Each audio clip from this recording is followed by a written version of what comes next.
It's true. Delegating to others can in fact save you time.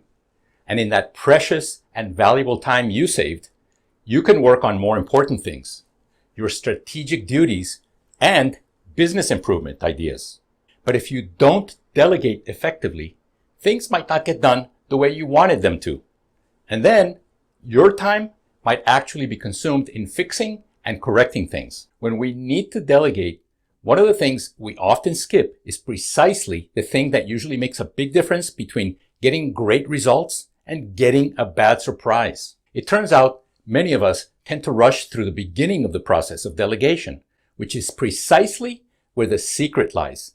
The commitment conversation. A commitment conversation is the work that, when done up front, will help better ensure things get done right by others.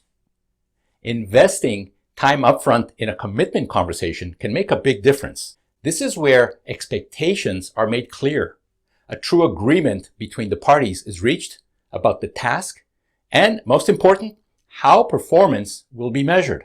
It will also set up a way for you to hold people accountable when things don't go according to plan, in a fair and respectful way. Now, why did I say invest time up front? Because you can actually save time and money. Plus, you can use the opportunity to engage, motivate, and develop people so they too can be active participants in solving problems which can help drive the growth of your business. Making and keeping commitments is how things get done day in and day out in organizations. When done correctly, and as you and others use this process to delegate to others, you win, your reports win, and the organization wins. Remember, we are often at fault when we don't communicate expectations clearly, or when we assume the other person understood what the task needed to be done was.